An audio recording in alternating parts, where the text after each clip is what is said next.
at the same time. Moving on quick, we don't have much time left. Just wanted to highlight, this is also a story that we mentioned last week, and that is, of course, the recordings out of Tobago that are alleged to come from the THA, because on the recordings, the speakers were speaking about offering THA jobs. So it makes it difficult to consider any other scenario, even to come up with any other scenario of what it could be, except what the accusations are purporting that who the speakers are.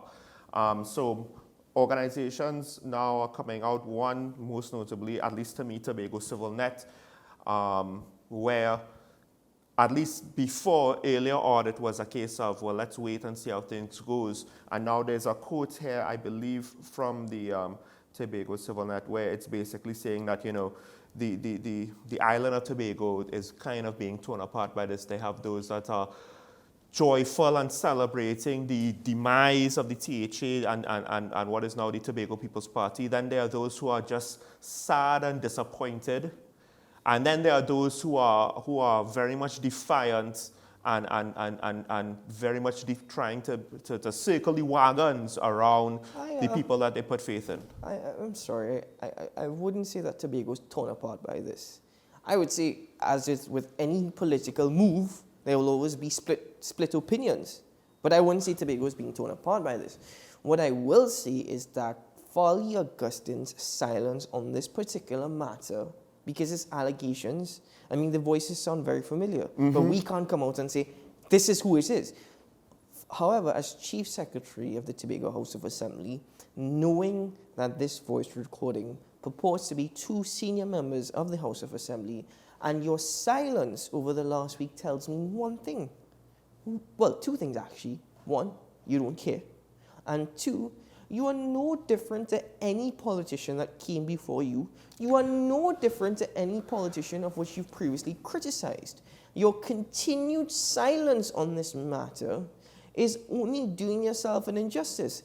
Folly Augustine's thinking and the rest of the Tobago House of Assembly's thinking is, just like any other politician we've seen previously, listen, it's Trinidad and Tobago. If we remain silent on it, or if we come and make it, we're going to forget about it in a week. I had that thought this morning, and I'm wondering, because usually that works for the PNM and the UNC, and they're the established parties, right, that hold either side of Parliament. Now the Tobago People's Party is technically in the THA, so they're not a third party as we traditionally think them, but that's the origin in a way.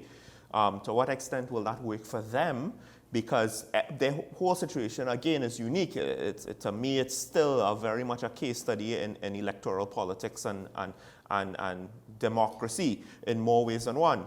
But I agree with your first point. Acting like politicians, we expect politicians in general to act, which is disappointing.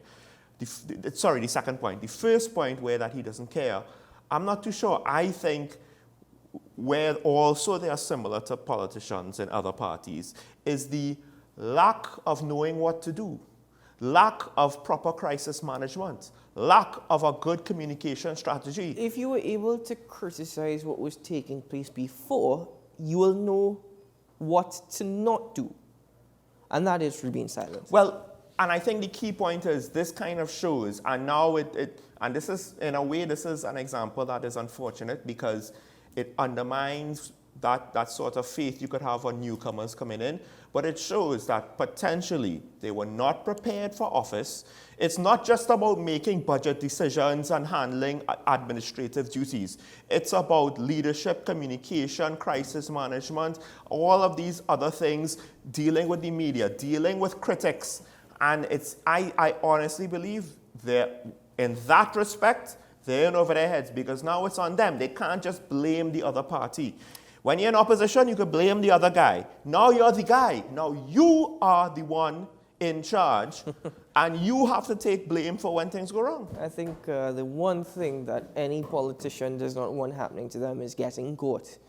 And I ask myself as we conclude this segment, what is the difference between Folly Augustine and this THA administration as compared to previous THA administrations? Bear in mind, it's only 2.5 years. But what is the difference? Because I have seen an extreme decline within the last year and a half, to what they campaigned on, to what they promised to be, to even Folly Augustine's budget last year in Tobago. I've seen a great decline. So what is the real difference between Folly Augustine, the Tobago People's Party, and any previous politician or political party? Ask yourself that question as we take a break here on Talking Point.